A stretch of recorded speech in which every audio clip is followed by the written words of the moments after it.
Auckland-based Thomson Whisky set out to make whisky with a uniquely New Zealand flavour with the addition of smoked Manuka. It began for whisky maker Matthew Thomson and his wife and marketing director Rachel when they bought existing stock for resale, initially to test the market. I started by buying a couple of barrels of selected whisky. We wanted to see if we could buy some really good whisky and get it onto the market as a premium product. The risk was, if no one bought it, well, we'd have to drink it ourselves. So it could go either way, either way would be acceptable. And then, we got a lot of interest and we sold those. Because it was a finite source of whisky, we knew that we had to start distilling. We had people buying our product, and it was going really well. So that was a good kind of heads up, like we've got to get things going, which was the original goal. Like I'd always wanted to start a distillery. The cash flow challenge is the biggest problem with all whisky distilleries. So we started with old stock whisky that we could sell, so we already had some cash flow. And the other thing was almost by accident. I'd wanted to make a Manuka smoked whisky for quite a while, and because this was an unknown product, there was no other equivalent, I didn't know what it was going to taste like, and no one really did. I had my experiments at home, but that was that. So we put it into 20-litre barrels just to see, and within a few months we were going, hey, this is tasting really good. We make malt whisky, so we start with malted barley. We crush this and put it into the mash tun and heat it up. Then you cool this to pitch temperature 20 degrees, add your yeast, ferment it. So this is basically a beer that I've made, but quite a crude beer, has no hops in it. Then I double distill it through a copper pot still and collect the vapour, and I put that into a barrel, which ages over time and then becomes whisky. We use 100% New Zealand grown malt, which comes from Canterbury, from Gladfield Malt, who've been absolutely brilliant. That was perfect, because I didn't want to make New Zealand whisky with imported barley, Barley and malt are the same thing. Barley is the grain, and malt, the barley has been processed where the barley's been sprouted and then toasted. When it sprouts, an enzyme becomes active that can convert the starches to sugars. So when it gets toasted, in parts of Scotland, traditionally on old farm distilleries, peat would be the only fuel source, and so smoke would be infused into the grain as they were toasting it.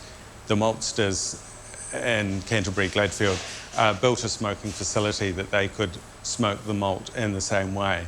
And so from them, we've been able to get Manuka smoked malt and New Zealand peat smoked malt. I leased space at Hallertau Brewery for the distillery, which has been absolutely fantastic because I use their brewing facilities.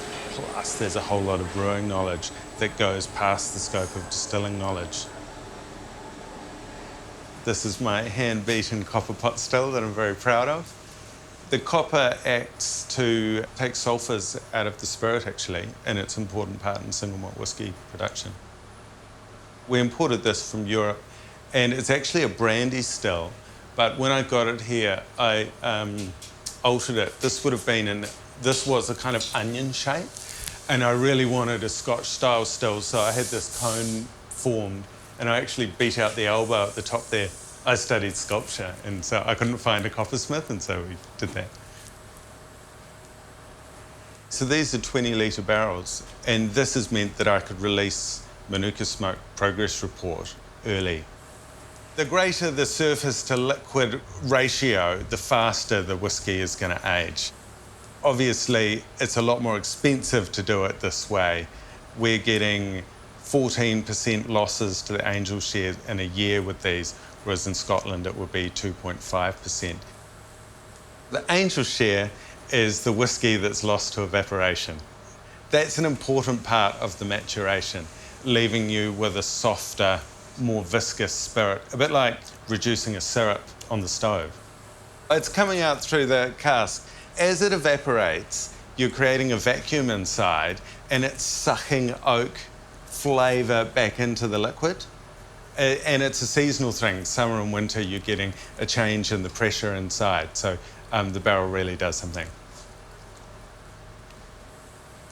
We've just learnt so much because we started the business from scratch, and we've done a little bit of everything that the business has needed. It's been pretty involved, but we've had a lot of fun with it. And I think Matt and I, when we started the business, it was more like a creative project. We had a lot of fun thinking through what the whisky sort of meant to us, how we wanted our family surname, which is Thomson, to be sort of represented on a bottle and on a shelf and hopefully on an ad. I guess we're interested in design and architecture and music and sort of current culture and things like that, but we just needed it to be the perfect balance. If we had sort of gone out and done a bottle and a label and things like that that was pretending to be a really old whisky company, you know, established 1850 or whatever, that just wouldn't have been true to our story. We are youngish and our business is young. So we needed to sort of come out and be really honest about that and put together a brand that was truthful. It was more contemporary, yeah. We get picked up by people that want to associate with us for launches. You know, it could be a clothing shop or a kind of brand launch, and that's quite good. Well, we've actually had 3 awards from San Francisco Spirit Awards. We had a bronze, a gold, and a double gold. This is for old stock whiskies that have selected, and that's been brilliant because it proves that on the world stage, this is quality whisky that we've got. My ultimate aim is for there to be a New Zealand regional style of whisky.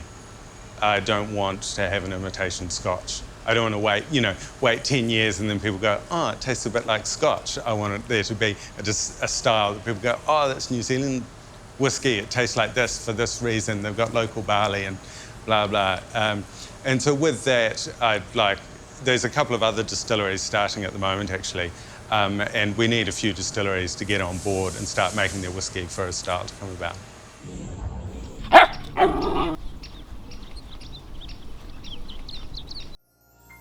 This program was made with funding from New Zealand On Air.